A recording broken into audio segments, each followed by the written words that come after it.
प्रधानमंत्री को कार्यक्रम को जीवाई अग्रिम नहीं जाई नथिबा बस मालिकों विरोध में रुजु है मामला। जाजपुर आरटीओ पक्षर जाजपुर टाउन थाना गुड़ी जुड़ी बस मालिकों विरोध में एक मामला रुजु होता जमापड़ी। गत 20 तारिख दिन प्रधानमंत्री नरेंद्र मोदी भुवनेश्वर में एक सरकारी कार्यक्रम में आसीथिबा बेले एथिपाई जगतसिंहपुर आरटीओ पक्षर गुड़ी जुड़ी बस मालिकों अग्रिम 16,000 टंका पैठ करा किंतु यह सत्वे गाड़ी निर्धारित समय पहुंची नथिला किंबा आज पर्यंत नहीं अग्रिम टंका फेरस्त न करिबारु जाजपुर टाउन थाना रे गाड़ी मालिकों विरोध में लिखित अभियोग करथिले। अभियोग को भित्ति करी गाड़ी मालिक सुशील कुमार देवता विरोध में बीएनएस धारा 316/5 रे मकदमा रुजु होइतिबार जणा पड़िछि। जाजपुर पुलिस गाड़ीटी को जबत करी तदंत जारी रखिथिबार मध्य जणा पड़िछि। दीपक कुमार सेठी प्रेजेंटली वर्तमान एमबीआई अछि with additional task to RTO Jajpur.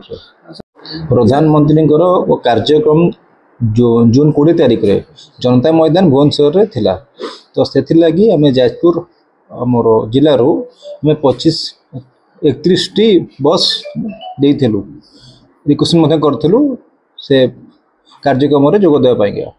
तन्मध्यरु गोटे गाड़ी आमर ये रिक्वेस्ट कला सत्वे से ड्यूटी रे योगदान देलेनी एवं आमर गवर्नमेंट रो एडवांस पैसा से नहीं रिसीव कर से ड्यूटी कलेनी किंबा आम बारंबार फोन करने सत्वे से फोन रो उत्तर देलेनी कि से 20 तारिख को लेकर एपर्यंत आम से कौन संपर्क करना।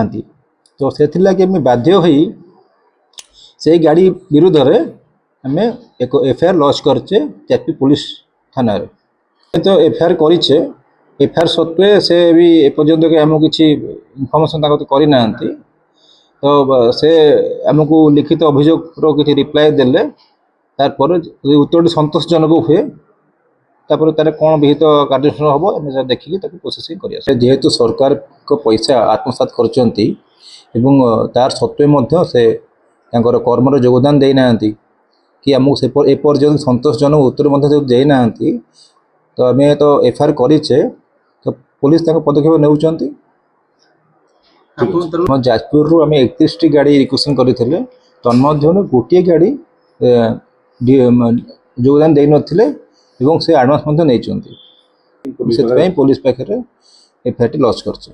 जाजपुर अभिमन्यु मिश्र रिपोर्ट लिव लाइफ ओडिया।